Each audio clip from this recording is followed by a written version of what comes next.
Good evening or magandang gabi. Another quick learn Tagalog. Let's learn how to say king, queen, princess, at prince sa Tagalog.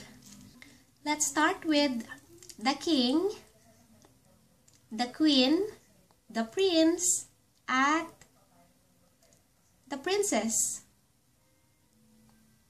Hari, reyna, prinsipe, at prinsesa.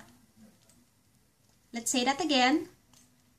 King, hari, queen, reyna, prince, prinsipe, prinsip,